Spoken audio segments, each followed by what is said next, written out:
Hello guys, welcome to student Manthan. Student Manthan में आप सभी का बहुत बहुत स्वागत है। तो चलिए दोस्तों, मैं आज आप लोगों के लिए लेकर आया हूँ बहुत ही इंटरेस्टिंग सेशन, जो कि एनसीईआरटी की बुक से ली गई है, छठी क्लास की। ये 10वीं चैप्टर है हिस्ट्री की। ठीक है, इसके बाद हमारा एक और लास्ट चैप्टर बचेगा छठी क्लास के लिए। तो आज का एक चैप्टर है जो जिसका नाम है नए साम्राज्य और राज्य। ठीक है, तो इस चैप्टर में हम लोग जनरली देखेंगे कि प्रशस्ति किसे बोलते हैं। ठीक है, और समुद्रगुप्त की प्रस्थितियों के बारे में पढ़ेंगे हम लोग। हर्षवर्धन की प्रस्थिति के बारे में पढ़ेंगे, और पल्लव, चालुक्य और पुलकेशिन द्वितीय की जो प्रशस्तियाँ थी उनके बारे में भी पढ़ेंगे। सामंत क्या होते हैं उन सब चीज़ों के बारे में देखेंगे। नगरम क्या होती है उनके बारे में भी हम लोग यहाँ से जानकारी प्राप्त करेंगे। तो चलिए आज हम लोग अपना सेशन स्टार्ट करते हैं, ज़्यादा टाइम वेस्ट ना करते हुए। तो जैसा कि मैंने आपको पहले बता दिया, चैप्टर का नाम है नए साम्राज्य और राज्य। ठीक है, तो यहाँ पे एक छोटा सा स्टोरी दिया गया है, तो जिसमें अरविंद नाम का एक लड़का होता है। उनको क्या एक होता है, नाटक में राजा की एक रोल दी जाती है करने के लिए। उसके लिए उनको सिलेक्शन होता है। तो अरविंद सोचता है राजा के बनने के बारे में कि मैं कैसा राजा बनूंगा। शाही वेशभूषा होंगे, मूछे होंगी, उस पर ताव मतलब देते हुए तलवार जो कि कागज़ से लिपटी होगी शानदार से पकड़ कर इधर उधर टहलेंगे राजा बनने के बाद। ऐसा उनके मन में ख्याल आ रहा था। तो उसे एक चीज़ और बोला गया था कि इस रोल में उसे बैठकर बीना बजानी होगी और कविता का भी पाठ करना पड़ेगा। तो वो थोड़ा देर सोचने लगा अरविंद कि ऐसा कैसे भाई, राजा तो कभी ऐसा काम करता नहीं, बैठ के बीना बजाना और कविता पाठ करना है तो कोई राजा करता ही नहीं, ये कैसे हो सकता है। उसने सोचने लगा। तो एक छोटा सा स्टोरी उनके जिज्ञासा के बारे में बताया गया कि वो इस उनके मन में इस तरह की जिज्ञासा पैदा हुई। ठीक है, तो चलिए आगे अपना मेन सेशन पे चलते हैं। ठीक है, तो यहाँ पे सबसे पहले बताई गई है कि प्रशस्तियाँ क्या होती है। ठीक है, तो जो अरविंद जो था उनको जो रोल मिला था, एक्चुअली वो रोल किसका था, वो गुप्त वंश के जो फेमस राजा हुआ करते थे समुद्रगुप्त की, उनकी रोल दी गई थी उन्हें। समुद्रगुप्त की रोल उनको करना था। ठीक है, अरविंद को। तो समुद्रगुप्त के बारे में जो हमें कहाँ से जानकारी मिलती है, इसके बारे में जो हमें जानकारी मिलती है, इलाहाबाद में एक अशोक स्तंभ है, उस पर जो लंबा अभिलेख से मतलब खुदा हुआ जो लेख है उससे पता चलता है। ठीक है, तो इसकी रचना कौन किया था, इसकी रचना समुद्रगुप्त के दरबार में एक कवि और मंत्री जो थे जिनका नाम था हरिसेन। ठीक है, उनके द्वारा एक काव्य के रूप में इसका क्या किया गया था, रचना की गई थी, जो कि अभिलेख के ऊपर लिखा हुआ था। ठीक है, यह एक स्पेशल जो टाइप का ये अभिलेख था। ठीक है, जिसे हम लोग प्रशस्ति बोलते हैं। प्रशस्ति एक्चुअली होता क्या है, प्रशस्ति एक्चुअली वो एक वर्ड है, संस्कृत शब्द है। ठीक है, जिसका मतलब होता है प्रशंसा। ठीक है, प्रशस्ति का मतलब होता है प्रशंसा, ये याद रखिएगा। ठीक है, कि प्रशस्ति लिखने का जो ट्रेडिशन था वो बहुत पहले से ही चल रहा था। ठीक है, तो जैसे कि हम लोग लास्ट वाले चैप्टर में 9वीं चैप्टर में हम लोगों ने पढ़ा था, गौतमी पुत्र जो सतकर्णी था। ठीक है, उनका भी प्रशस्ति के बारे में पढ़ा था। तो उनकी माँ जो थी गौतमी, जो गौतमी उनकी माँ थी, उन्होंने एक अभिलेख खुदवाया था सतकर्णी के बारे में। ठीक है, तो लास्ट चैप्टर में भी हम लोग ने पढ़ा था, इसके बारे में डिस्कशन किया था। तो यहाँ पे बताया जा रहा है कि जो ये चाल चलन था, जो प्रशस्ति का लिखने का, जो कि अभिलेख लिखवाने का, प्रशंसा, किसी की प्रशंसा को अभिलेख के रूप में लिखने को ही प्रशस्ति एक तरह से समझिए मोटी भाषा में। ठीक है, तो पहले तो इनका चलन था ही, लेकिन इम्पोर्टेंट और कब बढ़ गया, जब गुप्त काल आया तो इसका इम्पोर्टेंस और भी बढ़ गया। ठीक है, और आगे बताते हैं यहाँ पे समुद्रगुप्त की प्रशस्ति के बारे में यहाँ पे देखते हैं। ठीक है, तो जो एक कवि जो थे जो समुद्रगुप्त की प्रशस्ति लिखे थे, तो उसमें उनका वर्णन करते हैं किस तरह से कि राजा एक योद्धा का जीतने वाला राजा और विद्वान एक उत्कृष्ट कवि के रूप में उसका प्रशंसा करते हैं। किनका? समुद्रगुप्त की प्रशंसा करते हैं, ठीक है। और यहाँ तक उनकी प्रशंसा करते हैं कि उसे ईश्वर के इक्विवेलेंट बताया जाता है, ईश्वर के बराबर बताया जाता है, ठीक है। तो प्रशस्ति में लंबे लंबे वाक्य भी लिखे जाते थे उस समय, ठीक है। और वहाँ वैसे ही एक वाक्य का अंश यहाँ पे एक दिया गया है जो कि मैं आपको दिखाता हूँ अभी। तो देखिए, समुद्रगुप्त के बारे में दिया गया है एक वाक्य जिसे बोला गया योद्धा समुद्रगुप्त, ठीक है। तो इनके बारे में प्रशंसा में कुछ लाइनें लिखी हुई है जिनको मैं पढ़ के आपको मैं सुनाता हूँ। तो इसमें लिखा हुआ है कि जिनका शरीर, मतलब समुद्रगुप्त का शरीर युद्ध के मैदान में कुठारों, कुल्हाड़ियों, तीर, भालों, बर्छों, तलवारों, लोहे की गदाओं और नुकीले तीर और अन्य सैकड़ों हथियारों से लगे घाव के दाग से भरे होने के कारण अत्यंत सुंदर दिखता है। मतलब यहाँ पे कवि जो है उनकी, किनकी?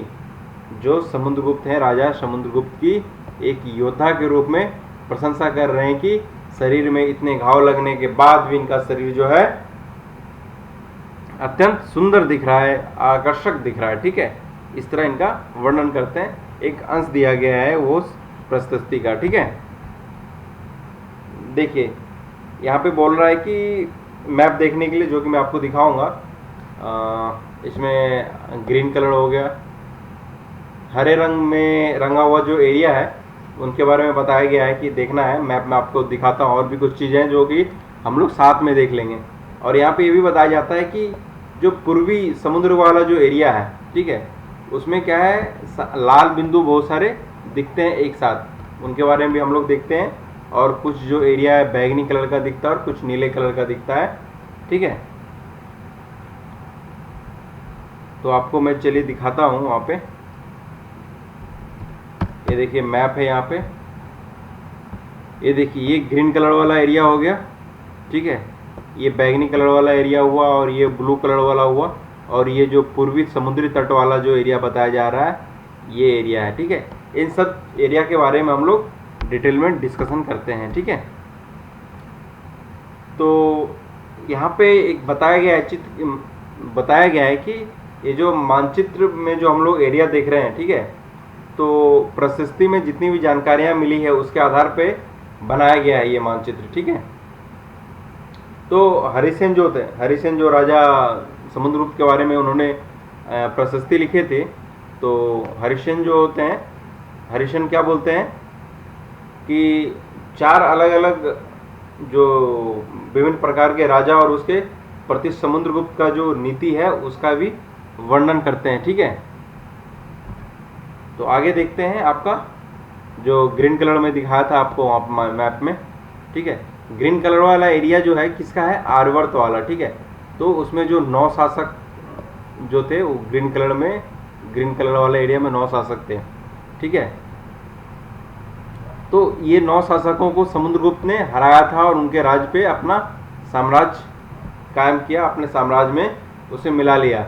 और जो हम लोग डॉट वाला देखे थे ना, समुद्र एरिया वाला, जो पूर्वी समुद्र तट पे जो लाल रंग के बिंदु दिखे थे, ठीक है, ये क्या थे, ये दक्षिणापथ के 12 शासक थे, ठीक है। तो 12 शासक की जो राजधानियां थे उसे लाल बिंदु से वहां पे दिखाया गया, ठीक है। तो इन सब ने क्या किया था, हार जाने पर समुद्रगुप्त के सामने क्या बोल दिया था, सरेंडर कर दिया था इन लोगों ने।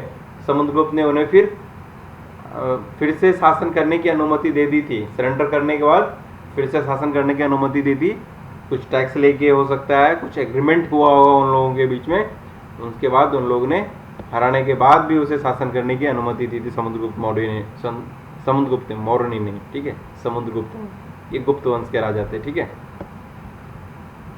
तो देखिए बैगनी कलर वाला जो हम लोग मैप में देखे थे, ये बैगनी कलर वाला मैप जो दिख रहे हैं, ये इस एरिया के बारे में बताता है कि ये जो पड़ोसी देश का आंतरिक घेरा, ठीक है, ये पड़ोसी जो नेबर कंट्रीज थे उसका आंतरिक घेरा है, ठीक है।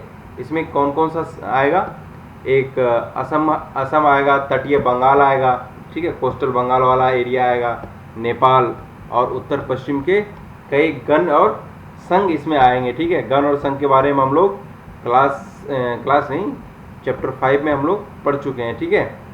तो ये समुद्रगुप्त के लिए क्या लाते थे, उपहार लाते थे ये लोग, जो बैगनी कलर वाले एरिया में जितने भी जो राजा और पड़ोसी देश थे, क्या करते थे, समुद्रगुप्त के लिए लोग उपहार लाया करते थे, गिफ्ट लाया करते, ठीक है। और उनकी जो भी ऑर्डर्स होते थे उनको लोग फॉलो करते थे। कभी भी उनके दरबार में बुलाया जाता तो उन्हें उपस्थित होते थे वो लोग, ठीक है। जो नीला कलर वाला जो एरिया दिखाया गया था, ये देखिए मैप में, देखिए ये नीला कलर वाला जो एरिया है, इस एरिया के बारे में बताया जाता है कि ये जो एरिया था ये बाह्य शासक, मतलब बाहरी जो इलाके थे, इसे बाहरी इलाका बोला जाता है। तो बाहरी इलाके के जो शासक थे, तो उस समय कहा जाता है, ऐसा बोला जाता है कि ये लगभग ऐसा हो सकता है शायद ये कुषाण और शक वंश के थे ये वाला एरिया, ठीक है। तो इसमें श्रीलंका के शासक भी शामिल थे इसमें, ठीक है। बाय मतलब श्रीलंका मतलब बाहरी वाला जो एरिया था, श्रीलंका वाला एरिया भी इसमें इंक्लूड था। इन्होंने समुद्रगुप्त की अधीनता स्वीकार की थी, उनकी गुलामी या उसके अंडर में रहना स्वीकार किया था, और इन्होंने अपनी अपनी पुत्रियों से समुद्रगुप्त का विवाह करवाया था, ठीक है। ये सब चीज़ बताया गया है मैप में। चलिए आगे आपको दिखाया जाता है। ये देखिए एक चीज़ और यहाँ पे बताया गया विक्रम संवत के बारे में, ठीक है। शक संवत होता है, विक्रम संवत होता है, ठीक है। तो यहाँ पे विक्रम संवत के बारे में बताया गया है कि विक्रम संवत का जो शुरुआत हुआ था, कब हुआ था, 58 ईसा पूर्व, ठीक है। इसे 58 ईसा पूर्व में आरंभ किया गया था, और इसे विक्रम संवत को परंपरागत रूप से गुप्त राजा हुआ करते थे, चंद्रगुप्त द्वितीय के नाम से इनको जोड़ा जाता है। और ऐसा कहा जाता है कि इन्होंने जब शकों पे विजय किया था, विजय उनको जीता था, तो विजय के प्रतीक के रूप में उन्होंने इस संवत की स्थापना की, और तथा विक्रमादित्य की इन्होंने क्या की थी, अपना टाइटल लगाया था, उपाधि की लगाई थी अपने, ठीक है। देखिए वंशावली क्या होता है, वंशावली समझते हैं ना कि दादा होता है, फिर पिता होता है, फिर बेटा होता है, फिर बेटा का बेटा होता है, इस तरह जो वंश चलता आता है, तो उसको एक तरह से कहीं पे अगर लिख दिया जाए या अरेंज ऑर्डर में किया जाए, उसे एक तरह से वंशावली बोलते हैं, ठीक है। तो आगे देखते हैं यहाँ पे जो अधिकांश प्रशस्तियाँ जो होते थे, वो शासकों के जो पूर्वज होते थे ना, उनके बारे में भी ये लोग बताते थे, ठीक है, उनसे मालूम चलता था, ठीक है। तो यह प्रशस्ति जो था समुद्रगुप्त का जो परदादा, दादा, पिता और माता के बारे में भी बताता है, ठीक है। तो उनकी माँ जो थी, किनकी माँ, समुद्रगुप्त की माँ, जो कुमार देवी थी उनकी, ठीक है, लक्ष्मी गण की थी वो, ठीक है। गण और संघ के बारे में आपको मैं पिछले चैप्टरों में बताया था, शायद 5वां चैप्टर में, ठीक है। तो उनकी जो माँ थी, किनकी माँ, समुद्रगुप्त की माँ जो थी कुमार देवी, वो लक्ष्मी गण की थी, और पिता जो थे उनके चंद्रगुप्त, वो गुप्त वंश के पहले शासक थे। किस तरह के पहले शासक थे, वो ऐसे पहले शासक थे जिन्होंने महाराजा धीराज जैसी बड़ा बड़ा जो है ना टाइटल इन लोग ने अपना लिया था, ठीक है। तो समुद्रगुप्त ने भी ये सब टाइटल अपने ऊपर लगाया था, ठीक है, अपना यूज किया टाइटल उन्होंने, महाराजा धीराज वाला टाइटल, ठीक है। तो उनके दादा और परदादा जो थे वो भी शायद महाराजा थे, ऐसा उल्लेख मिलता है, ठीक है। और ऐसा मतलब ऐसा प्रतीत होता है कि धीरे धीरे क्या वंश का जो है इम्पोर्टेंस बढ़ता गया, परदादा के टाइम से उन लोग महाराजा हुआ करते थे, फिर धीरे धीरे इन लोगों ने, अब जब समुद्रगुप्त का टाइम आया तो इन लोग बड़े बड़े अपने साम्राज्य कायम कर लिए उन्होंने, ठीक है। तो समुद्रगुप्त के बारे में हमें उसके बाद जो है शासक जो था, मतलब उनके बाद वाला जो राजा थे, जैसे कि उनके बेटे हो गए, कौन उनके बेटे थे, चंद्रगुप्त द्वितीय, उनकी वंशावली जो है उनसे भी हमको जो है समुद्रगुप्त के बारे में जानकारी मिलती है, ठीक है। उनके बारे में जो है अभिलेख और सिक्कों जो कॉइन्स होते थे ना, उससे भी पता चलता था, ठीक है। और उन्होंने क्या किया था, समुद्रगुप्त मौर्य ने पश्चिम भारत में भी सैन्य अभियान से जो है सैन्य जो ऑपरेशन चलाए थे, और अंतिम जो शासक थे उनको परास्त किया था उन्होंने, ठीक है। और बाद में ऐसा माना जाता है या माने जाने लगा कि उनका दरबार जो है विद्वानों से भरा था। किनका दरबार? समुद्रगुप्त का दरबार विद्वानों से भरा था, ऐसा लोग मानते थे, लोग विश्वास करने लगे थे ऐसा, ठीक है। तो इसके बारे में भी कुछ आगे शायद चैप्टर 11 में दी होगी, तो उसे हम लोग देखेंगे नेक्स्ट में, ठीक है। तो चलिए एक और आता है हर्षवर्धन के बारे में, ठीक है, और हर्षचरित के बारे में, ठीक है। तो जिस तरह जो गुप्त वंश के जो शासकों के बारे में अभिलेख और सिक्कों से पता चलता है, उसी तरह जो है बहुत सारे और भी शासक थे, उनके जीवनी से उनके बारे में पता चलता है। ऐसे ही एक राजा था जिनका नाम हर्षवर्धन था, उनके बारे में यहाँ पे बताया गया है। तो उन्होंने हर्षवर्धन ने करीब 1400 साल पहले शासन किया था, ठीक है। और उनके एक दरबारी थे, बहुत ही फेमस दरबारी थे, कवि बाणभट्ट ने, ठीक है। बाणभट्ट उन्होंने क्या था, संस्कृत में उनकी जीवनी होती थी, जीवन के बारे में उन्होंने एक रचना की थी, जीवनी लिखी थी उनकी, जो हर्षचरित्र कहलाता है, ठीक है। हर्षचरित्र लिखा था उन्होंने। कौन लिखा था? उनके जो कवि थे, दरबारी कवि थे बाणभट्ट, उन्होंने हर्षचरित्र लिखा था उन्होंने, ठीक है। किनके बारे में लिखा था? हर्षवर्धन के बारे में लिखा था, ठीक है। तो जो हर्षचरित्र है, इसमें हर्षवर्धन का वंशावली के बारे में बताया गया और राजा बनने तक का इसमें आपको डिस्क्रिप्शन मिलेगा, ठीक है। तो जो चीनी यात्री जिसके बारे में लास्ट चैप्टर में हम लोगों ने पढ़ा था, स्वयं तशांग, ठीक है। तो वो काफ़ी समय के लिए वो भी हर्ष के दरबार में रहे, ठीक है। और उन्होंने वहाँ से बहुत कुछ देखा, उन्होंने बहुत कुछ सीखा, और उसके बारे में भी उन्होंने विस्तृत विवरण दिया है, ठीक है। और हर्ष जो थे अपने पिता के सबसे बड़े बेटे नहीं थे, ठीक है। बट जब उनके पिता और बड़े भाई की मृत्यु हो गई तो वे थानेसार के राजा बने, ठीक है। तो मैप में देखिए थानेसार कहाँ है, देखिए ये जो है ये एरिया है थानेसार, ठीक है। ये जो पर्पल कलर के बीच में एक बिंदु है, थानेसार वाला एरिया है, ठीक है। तो वो अपने बड़े भाई और जो पिता है उनके मरने के बाद वो थानेसार के राजा बने, ठीक है। और उनके जो बहनोई थे, उनके जो जीजा थे, वो कन्नौज के शासक थे। थानेसार के जस्ट नीचे ही आपको, थानेसर के नीचे ही जस्ट आपको कन्नौज मिलेगा, देखिए ये कन्नौज है। तो ये बहनोई यहाँ के जो कन्नौज के उनके राजा थे, ठीक है। तो ये बताया जाता है कि जब बंगाल का कोई शासक था तो उन्होंने क्या किया, जो इनके जीजा थे, बहनोई थे हर्षवर्धन के, उनको मार डाला। तो हर्ष ने क्या किया था, कन्नौज को अपने अंडर कर लिया था, अपने अधीन कर लिया था, और बंगाल पे उन्होंने अटैक कर दिया था, ठीक है। तो और आगे बोला जाता है कि मगध और संबंध जो हो सकता है कि बंगाल को भी उन्होंने जीता, ठीक है। उन्होंने उसको पूर्व वाले एरिया में जितना जो सक्सेस मिला उनको, फिर वैसा कहीं और उन्होंने सक्सेस नहीं मिला उन्हें, ठीक है। वो बस मैक्सिमम वो मगध और बंगाल को भी उन्होंने जीता था, ठीक है। लेकिन जितना ईस्ट वाले एरिया मिला था वैसा और कहीं सफलता उनको मिला नहीं, ठीक है। क्यों नहीं मिला?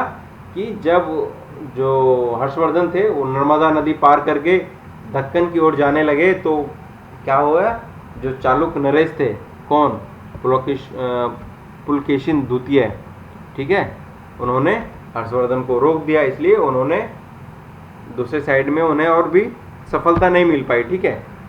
तो और भी प्रशस्तियों के बारे में यहाँ पे बताया गया है आपको। एक यहाँ पे पल्लव हो गया, चालुक्य और पुलकेशिन द्वितीय की जो है प्रशस्तियों के बारे में यहाँ पे बताया गया है, ठीक है। तो यहाँ पे ये बोला गया है कि इसी काल में जो है पल्लव और चालुक्य जो थे दक्षिण भारत के सबसे महत्वपूर्ण राजवंश हुआ करते थे, ठीक है। पल्लव का जो राज्य था उसकी जो राजधानियाँ हुआ करती थी, कहाँ थी वो, कांचीपुरम के आसपास वाले क्षेत्र से लेकर जो कावेरी नदी के डेल्टा था ना, वहाँ तक फैला हुआ था, ठीक है।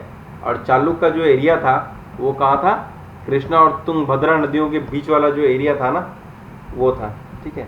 यहाँ मैप में शायद कृष्णा तुंगभद्रा नहीं दिया हुआ है, ठीक है, नहीं तो मैं आपको दिखाता।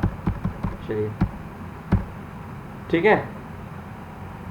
तो यहाँ तो आप समझ गए कि पल्लवों का एरिया कहाँ से कहाँ तक था, कांचीपुरम के जो कांचीपुरम का आसपास वाला एरिया से लेके जो कावेरी नदी का डेल्टा जो था वहाँ तक फैला हुआ था। और चालुक्य का जो एरिया था, कृष्णा और तुंगभद्रा जो नदी था उसके बीच वाला एरिया था, ठीक है।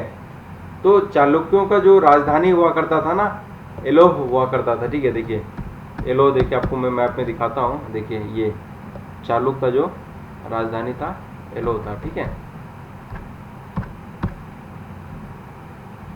ठीक है। और धीरे धीरे पहले क्या था, एक इम्पोर्टेंट कॉमर्शियल सेंटर था, व्यापारिक केंद्र हुआ करता था, ठीक है। और ये धीरे धीरे धार्मिक केंद्र भी बन गया, यहाँ पे कई मंदिर बन गए, ठीक है। अब पल्लव और चालुक्य जो था क्या करते थे, जो पड़ोसी थे, एक दूसरे को सीमा को क्या करते थे, ये लोग अतिक्रमण किया करते थे, ठीक है, इन लोग इंक्रोचमेंट किया करते थे, ठीक है। जो मुख्य रूप से राजधानियों को इन लोगों ने क्या करते थे, निशाना बनाया जाता था, जो समृद्ध या समृद्ध शहर हुआ करते थे, ठीक है। और नेक्स्ट बताया जाता है कि चालुक्य वंश का जो सबसे फेमस राजा हुआ करते थे वो कौन थे, पुलकेशिन द्वितीय थे, ठीक है। चालुक्य वंश के इम्पोर्टेंट राजा थे, ठीक है। इनके बारे में हमें जो है, उनके एक दरबारी कवि थे जिनका नाम था रवि कीर्ति, ठीक है।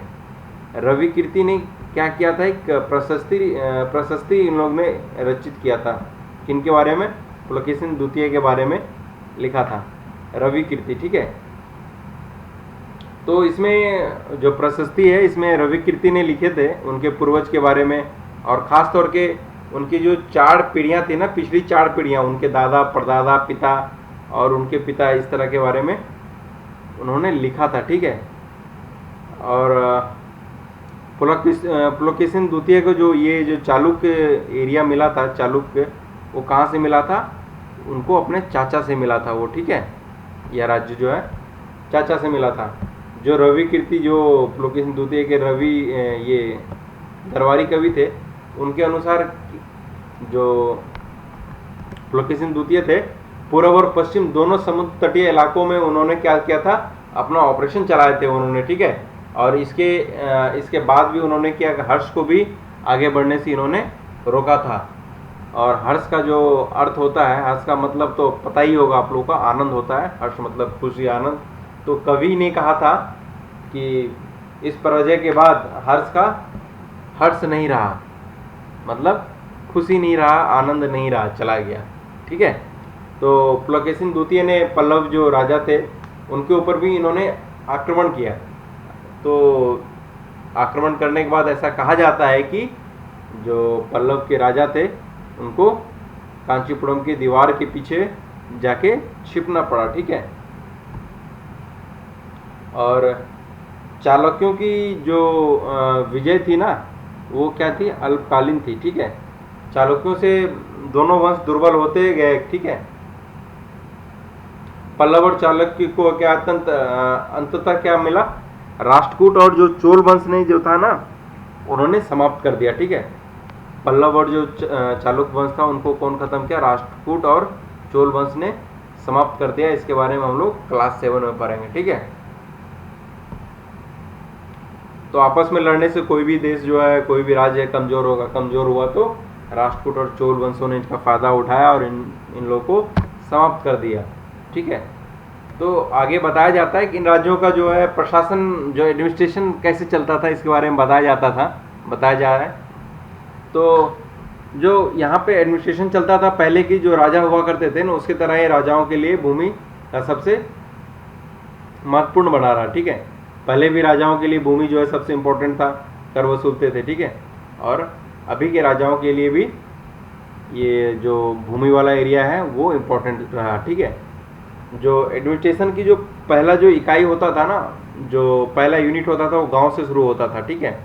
तो लेकिन क्या है, धीरे धीरे कई नए बदलाव धीरे धीरे आया इसमें, ठीक है। राजा ने आर्थिक, सामाजिक, राजनीतिक और सैन्य शक्ति रखने वाले लोगों का धीरे धीरे समर्थन जुटाने के लिए बहुत सारे कदम उठाए, ठीक है। उदाहरण के तौर पे बहुत सारे देखेंगे तो यहाँ पे कुछ महत्वपूर्ण जो प्रशासनिकीय जो पद हुआ करते थे, जो पोस्ट थे, वो आनुवंशिक बन गए, ठीक है। आनुवंशिक मतलब क्या हो गया, वंशवादी हो गया कि बेटा अपने पिता का पद संभालेगा। जैसे कवि हरिसेन जो थे, अपने पिता की तरह महादंडनायक मतलब मुख्य न्याय अधिकारी थे, ठीक है। ऐसा सिस्टम था, ठीक है। तो कभी कभी एक ही व्यक्ति कई पद पे बहुत सारे जो पोस्ट होल्ड करते थे, बहुत सारे पदों पे बनते थे। तो जैसे कि यहाँ पे बताया गया है कि हरिश्चंद्र जो थे एक महादंड नायक होने के साथ साथ क्या थे, कुमारात्म अर्थात एक महत्वपूर्ण मंत्री और एक संधि विग्रहक अर्थात युद्ध और शांति के विषयों का भी मंत्री था। ठीक है, तो मतलब एक साथ ये 2-3 पोस्ट होल्ड कर रहे हैं। ठीक है, तो प्रोबेबली क्या था वहाँ पे जो लोकल एडमिनिस्ट्रेशन था ना, उसमें प्रमुख जो व्यक्ति का बोलवाला था, जो वहाँ इंपॉर्टेंट लोग होते थे उस समय बोलवाला था जो लोकल बॉडीज में। ठीक है, तो इसमें नगर श्रेष्ठी मतलब क्या हो गया, मुख्य बैंकर। ठीक है, मतलब चीफ बैंकर, जो इम्पोर्टेंट बैंक मतलब जो सबसे हेड बैंकर हुआ करता था वो बैंकर, यानी शहर का, उसको व्यापारी बोल सकते हैं उसको, सातवाहन यानी व्यापारियों का काफिलों का नेता। ठीक है, सातवाहन किसको बोला गया, व्यापारियों के काफिले का जो नेता था उसे सातवाहन बोला गया। ठीक है, प्रथम कुलीन मतलब मुख्य शिल्पकार, मतलब शिल्पकार का एक तरह का नेता हो गया। ठीक है, और जो कायस्थियों जो बोला जाता था, इसको लिपिक जो होते थे वहाँ जो क्लर्क होते थे उसका प्रधान को बोला गया। ठीक है, ऐसे लोग वहाँ पे मतलब अलग अलग समुदाय के लोग जो होते थे उसके एक एक हेड होते थे। ठीक है, तो वहाँ पे उन लोगों का बोलवाला होता था। ठीक है, तो इस तरह की नीतियाँ कुछ हद तक तो प्रभावशाली तो था ही, बट समय के साथ साथ इसमें बहुत सारे और भी व्यक्ति इसमें अधिक शक्तिशाली हो जाते थे इसमें। ठीक है, और अपना क्या करते थे, अलग से अपना स्वतंत्र राज्य स्थापित कर लेते थे। ठीक है, इंडिपेंडेंट जो है अपना राज्य स्थापित करते थे। और यहाँ पे एक और दिया गया नेक्स्ट टॉपिक में, एक नई प्रकार की सेना। तो कुछ राजा अभी भी, जैसे पुराने राजा क्या करते थे, एक सुसंगठित सेना रखते थे जिसमें कि हाथी, घोड़ा, रथ, घुड़सवार, पैदल सिपाही ये सब होते थे, और इसके साथ साथ कुछ सेना नायक भी रखते थे वो लोग। ठीक है, और आवश्यकता पड़ने पे लोग क्या करते थे, राजा को सैनिक की सहायता भी दिया करते थे लोग। ठीक है, तो जो ये सेना नायक होते थे, जो सेनापति होते थे, इनका कोई रेगुलर वेतन नहीं होता था। ठीक है, तो इनको वेतन नहीं देते तो फ्री में तो काम करेगा नहीं, इसको करने के लिए क्या दिया जाता था, इसे कुछ भूमि दान दिया जाता था। ठीक है, तो इसमें जो भूमि इसे मिला होता था तो उससे ये लोग क्या करते थे, कर वसूलते थे और सेना और घोड़ों की देखभाल करते थे। ठीक है, और साथ में क्या करते थे वो लोग, युद्ध के लिए हथियार भी जुटाते थे। ठीक है, कौन, ये जो सेना नायक होते थे, सेनापति होते थे, जिसे कि भूमि दान मिला होता था। ठीक है, और इस तरह के जो व्यक्ति होते थे उसको क्या बोलते हैं, सामंत बोला जाता था। ठीक है, और जहाँ कहीं भी शासक जो होता था कहीं कमजोर मिल गया तो ये सामंत क्या होता थे, स्वतंत्र होने की ये लोग ट्राई करता था हमेशा। ठीक है, और यहाँ पे बताया गया दक्षिण भारत की जो राज्यों में सभाएं किस तरह की होती थी, इनके बारे में बताया गया कि पल्लवों को ये जो अभिलेख थे ना, उसमें बहुत सारे स्थानीय जो सभाएं होती थी, असेंबली होती थी, उसका भी कुछ डिस्क्रिप्शन मिलता था, चर्चा मिलता है। ठीक है, तो इसमें से एक था जो ब्राह्मण, जो भूमि स्वामी जो होते थे, उसका एक संगठन था जिसे सभा बोला जाता था। ठीक है, और ये सभाएं उप समिति होता था, उसके जरिए सिंचाई, खेतीबाड़ी और उससे जुड़े हुए अलग अलग जो काम थे, सड़क निर्माण, स्थानीय मंदिर की देखभाल आदि का जो है काम किया करते थे लोग। और जिन इलाकों की भूस्वामी ब्राह्मण नहीं हुआ करते थे, वहाँ उर नामक जो है ग्राम सभा होने की जो है बात बताया गया है यहाँ पे। ठीक है, देखिए नगरम, जो नगरम है, मैं आपको बताया था नगरम। ठीक है, वर्ड तो आपने स्टार्टिंग में सुना था। नगरम क्या था, व्यापारियों का एक संगठन का नाम था। ठीक है, तो जो ऐसा बोला जाता है कि इन सभाओं पर धनी लोग जो होते थे और जो शक्तिशाली जो भूस्वामी होते थे, भूमि का जो मालिक होते थे, जमींदार होते थे, और जो व्यापारी हुआ करते थे, उनका पूरा कंट्रोल होता था। ठीक है, इन सभाओं पे अभी भी होता है, अभी भी जिसके पास पैसा है वही सब कुछ है, वही कहानी उस समय भी था। ठीक है, तो इसमें से बहुत सारे जो लोकल जो स्थानीय सभाएं होती थी, तो बहुत दिन तक इन लोग शताब्दियों तक, मतलब सालों साल तक काम करती रही ये लोग, मतलब जो थी सभाएं, ठीक है। तो एक और बताया गया कि उस टाइम के जो आम लोग होते थे, जनरल पब्लिक होते थे, जो आम पब्लिक होते थे, उसके बारे में बताया गया, ठीक है। तो जनसाधारण का जो, जैसे जनसाधारण मतलब आम लोग का जो जीवन, जो थोड़ी बहुत क्या है झलक इसमें नाटक और कुछ अन्य जो सोर्स है उससे मिलता है, ठीक है। तो जैसे कि कालिदास ने भी कुछ नाटक लिखे थे, उसमें कुछ मिला है, तो यहाँ पे कुछ डिस्क्रिप्शन दिया है।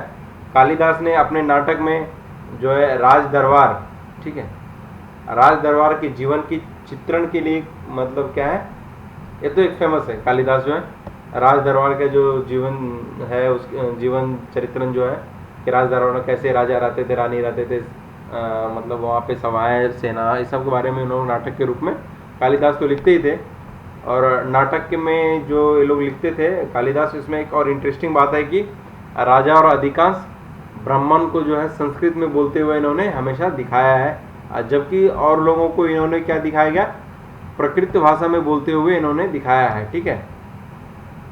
और इनका सबसे फेमस जो नाटक है क्या है, अभिज्ञान शकुंतलम, ठीक है। अभिज्ञान शकुंतलम क्या है, दुष्यंत नाम का एक राजा था और एक शकुंतला नाम की एक युवती की लव स्टोरी थी, ठीक है। और इस नाटक में एक गरीब मछुआरे के साथ जो राजकर्मी थे, मतलब राजा के दरबार में काम करने वाले जो कर्मचारी थे, उसके द्वारा जो दुर्व्यवहार किया गया उसके बारे में कहा गया है। तो उसका कुछ अंश यहाँ पे दिया गया है जो कि मैं आपसे शेयर करता हूँ। तो एक मछुआरे के बारे में बताया गया कि एक मछुआरा को क्या होता है, एक कॉस्टली रिंग मिलता है, ठीक है, अंगूठी मिलता है। तो यह अंगूठी राजा ने जो है शकुंतला को भेंट किया था, ठीक है। और दुर्घटनावश बस क्या हुआ था, एक मछली उसे निकल गई थी, ठीक है। जब मछुआरा को इस अंगूठी को मिला, इस मछुआरे को, तो उन्होंने क्या किया था, राज दरबार में पहुंच गया।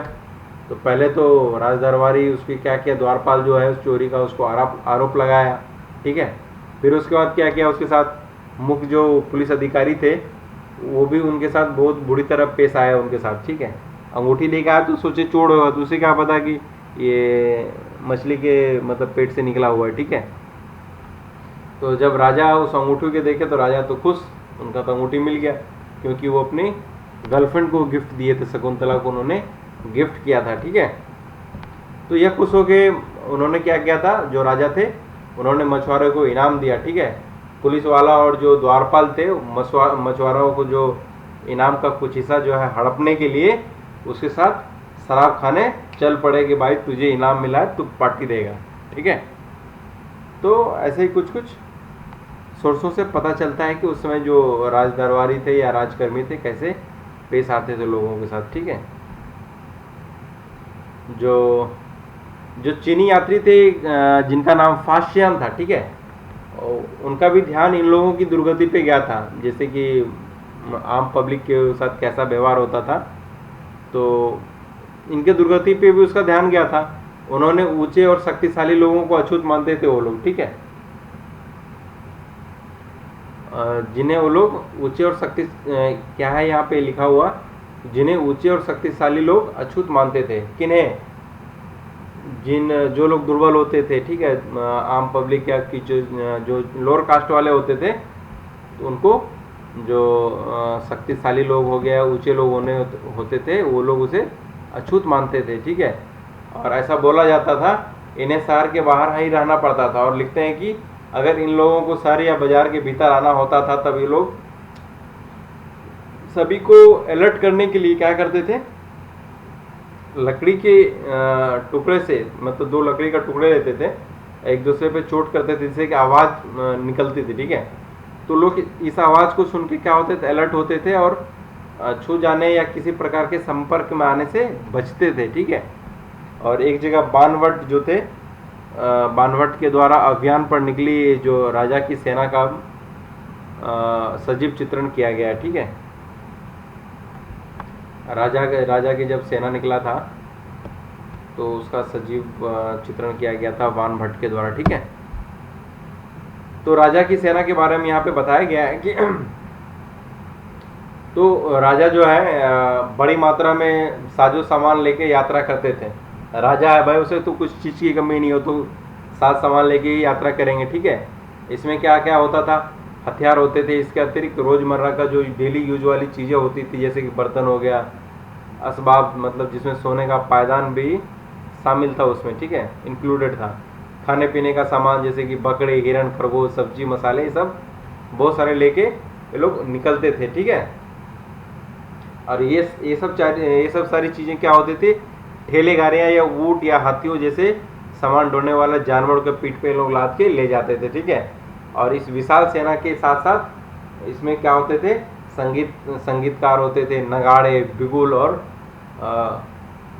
तुरही बजाने वाले चलते रहते थे। वो बजाते जाते थे कि राजा चल रहा है, पूरा काफिला पूरा मजे में गाना बजाने के साथ ये लोग चलते थे, ठीक है।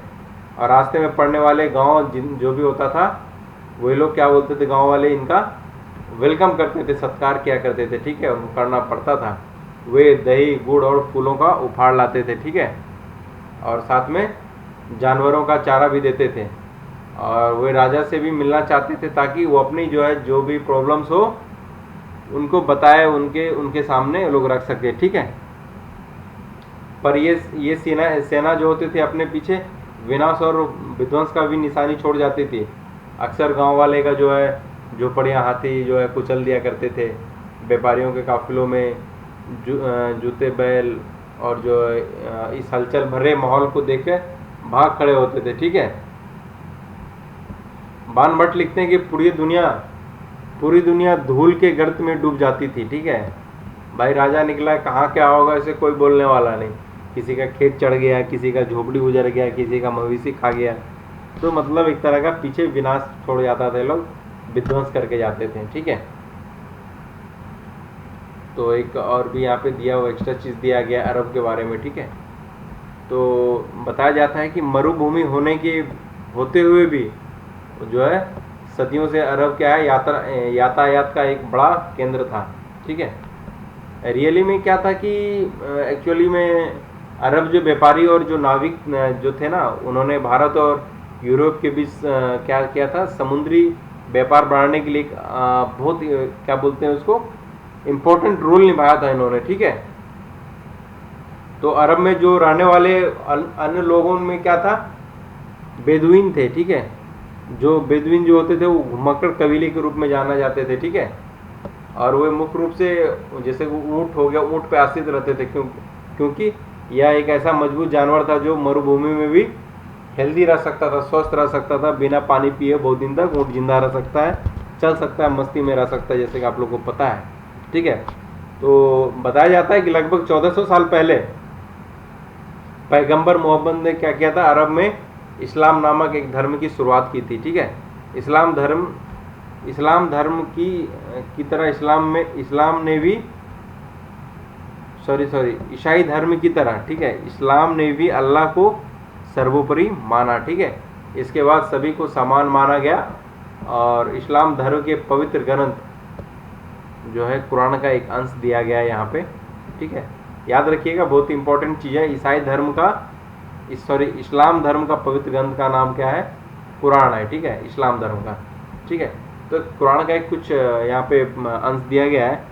यहाँ बोला गया है कुरान में कि मुसलमान स्त्री और पुरुष के लिए विश्वास रखने वाले स्त्रियों और पुरुषों के लिए, भक्त स्त्रियों और पुरुषों के लिए, सच्चे स्त्रियों और पुरुषों के लिए, धैर्यवान और स्थिर मन के स्त्रियों और पुरुषों के लिए, दान देने वाले स्त्रियों और पुरुषों के लिए, उपवास रखने वाले स्त्रियों और पुरुषों के लिए, अपनी पवित्रता बनाए रखने वाले स्त्रियों और पुरुषों के लिए, अल्लाह को हमेशा याद रखने वाले स्त्रियों और पुरुषों के लिए। अल्लाह ने इस सब के लिए ही क्षमा और पुरस्कार रखा है। आगे 100 वर्षों के दौरान इस्लाम उत्तरी अफ्रीका, स्पेन, ईरान और भारत तक क्या हुआ था, फैल गया था, ठीक है। अरब नाविक जो होते थे वो इस महाद्वीप के तटीय बस्तियों से पहले ही क्या थे, परिचित थे, नॉन थे, ठीक है। जब अब क्या किए थे, इन्होंने अपने साथ नए धर्म को भी लोग ले आए साथ में, ठीक है। अरब के सिपाहियों ने करीब 1300 साल पहले सिंध को, या जो कि आज के डेट में पाकिस्तान है, उसको जीत लिया था, ठीक है। तो चलिए आज का ये चैप्टर समाप्त होता है। तो चलिए कुछ क्वेश्चन आंसर देख लेते हैं। तो यहाँ बोला कि हरिसेन ने गौतमी पुत्र की शत करने की प्रशंसा में प्रशस्ति लिखी। गलत है। हरिसेन ने समुद्रगुप्त के बारे में लिखा था, ठीक है। आर्यवर्त के शासक समुद्रगुप्त के लिए भेंट लाते थे, नहीं, ये भी गलत है। आर्यवर्त के लोग नहीं लाते थे, ठीक है। कहाँ के लोग लाते थे, देखिए यहाँ पे आपको दिखा देता हूँ। देखिए यहाँ के लोग उपहार लाते थे। जो असम वाले एरिया थे ना, असम वाले, बंगाल, नेपाल और उत्तर पश्चिम का जो एरिया वाले लोग थे, वो लोग लेके आते थे इसके लिए गिफ्ट, ठीक है। चलिए अगला क्वेश्चन है। दक्षिणापथ में 12 शासक थे, हाँ, जो कि राजधानी जो रेड रेड दिखाया गया था ना यहाँ पे, रेड रेड, तो ये 12 था, ठीक है। यहाँ पे बताया गया है कि समुद्रगुप्त के नियंत्रण में 2 प्रमुख केंद्र तक्षशिला और मदुरै थे। ये तो था ही, और भी सारे बहुत सारे थे ये गुप्त वंश में, ठीक है। एलो पल्लवों की राजधानी थे, नहीं, एलो पल्लवों की राजधानी नहीं थी, ठीक है। एलो किसकी राजधानी थी, तो बताया था ना आपको। कहाँ गया एलो, एलो एलो देखिए चालुक्यों की राजधानी थी, ठीक है। तो और देखिए, और बोला जाता है दक्षिण भारत में स्थानीय सभाएं सदियों तक काम करती रहे, हाँ सही बात है, लिखा गया। ऐसे 3 लेखकों का नाम बताओ जिसने हर्षवर्धन के बारे में लिखा। तो हर्षवर्धन के बारे में तो एक तो लिखा था हरिसेन ने लिखा था, ठीक है। नहीं सॉरी, हरिसेन नहीं, बाणभट्ट ने लिखा था, ठीक है। एक तो ये हो गए।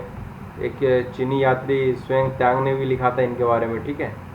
और कौन लिखा था इसके बारे में, और इनके बारे में एक और कुछ लिखा था, चलिए वो बाद में देख लेंगे उसको, ठीक है। और इस युग में सैन्य संगठन के बदलाव में आए, तो सैन्य संगठन में जो सामंत वाले चीज़ आए थे उसको यहाँ पे लिखा जा सकता है, ठीक है। इस काल में प्रशासनिक व्यवस्था में तुम्हें क्या क्या नया चीज़ दिखाई दी, इसके बारे में हम लोग डिस्कशन कर चुके हैं, ठीक है। तो आराम से आप इसे भी लिख सकते हैं। तो thank you guys being with me, thank you very much. अगर सेशन पसंद आया हो तो लाइक करें, सब्सक्राइब करें। तब तक के लिए बहुत बहुत धन्यवाद आप लोगों का। मिलते हैं नेक्स्ट सेशन में, तब तक के लिए बाय बाय।